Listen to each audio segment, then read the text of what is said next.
Good evening mga kabady. Grabe ang ulan ng mga kabady. Nagdulot ng malaking baha sa Davao City. Dito tayo sa ngayon, Talumo, Davao City. Ito yung sitwasyon ngayon, eh.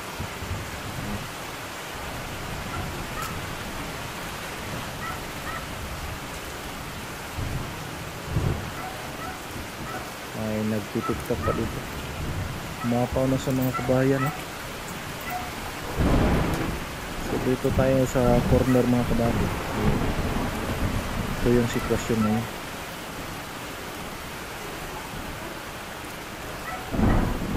Mag-aalas 12 na.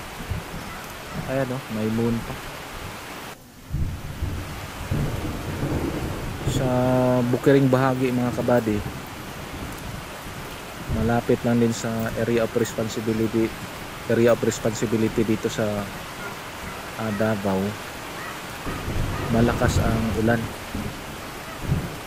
Tapos ang bagsak ng baha o tubig dito sa portion ng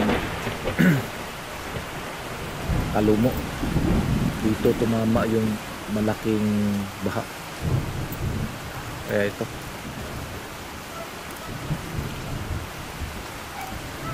kung makikita nyo mga kabady, ang dating daan ngayon nagbistulang lawa. Ayan. Tapos yung mga motor naka-ready na to,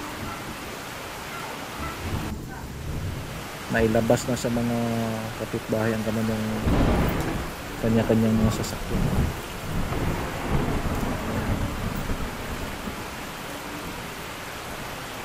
Ayan. So dito yung bahagi na walang masyadong, ay di nakaapaw ang tubig.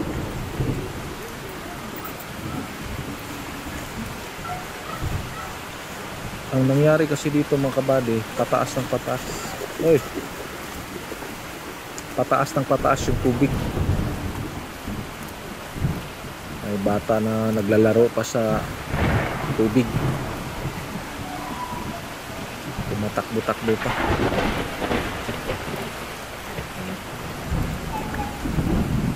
Puntahan natin ang isang bahay dito.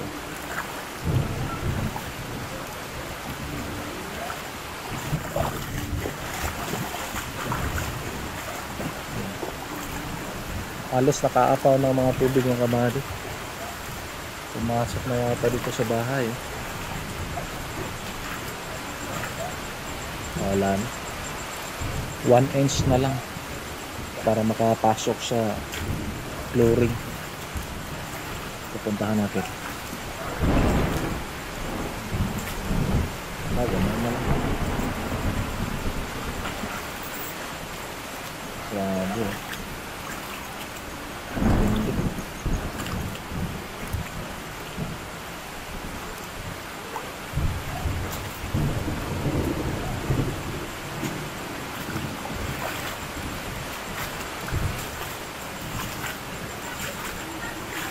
So ang sitwasyon dito mga kabady,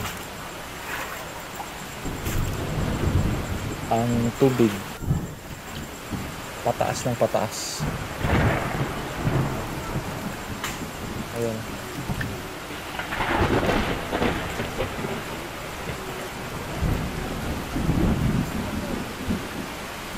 Ayan. Sa bandang roon mga kabady,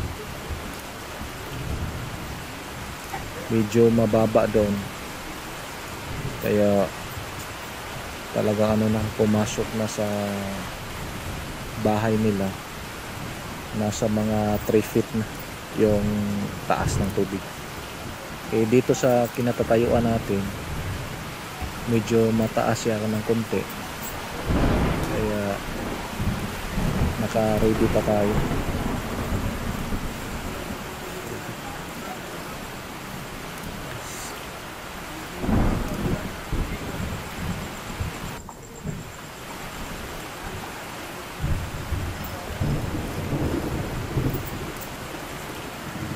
tataas to mga kabady. So lahat tayo dito nakantabay mga kabady.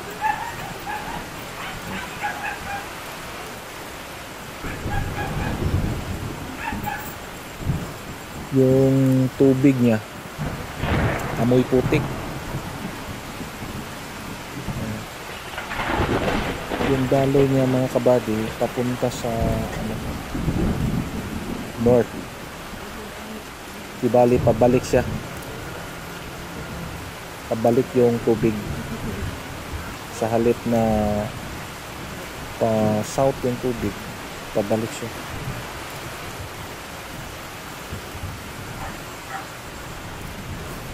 Grabe.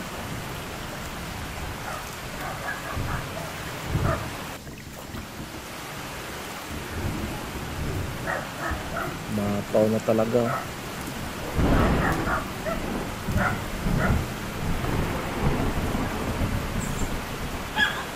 Kung makikita nyo mga kabady, yung mga tao dito na nag-observe sa pangyayari, na kung sakali maaring lilikas ito sila ngayon. At kasama rin tayo dyan kasi affected din yung bahay natin.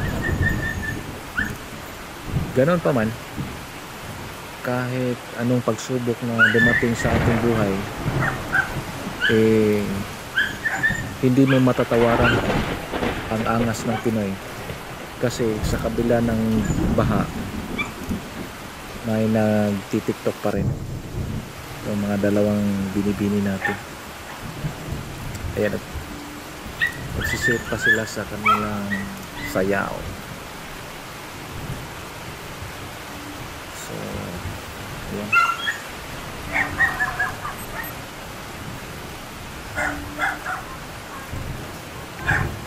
Ayan, sasayaw pa yan.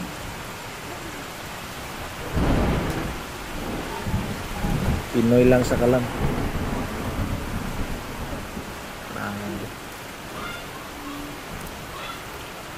So dito pa rin tayo nakantabay mga kabady.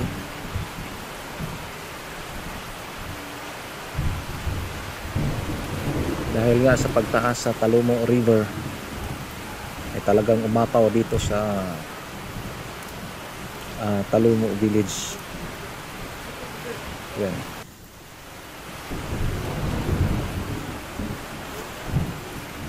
Pinoy lang sa kalam.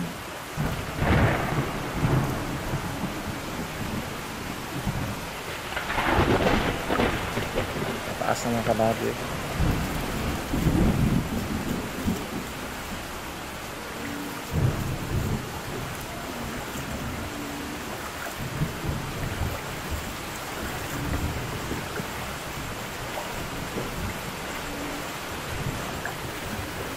Dito pa rin tayo mga kabady. Dumating na yung magigiting natin na mga rescuer.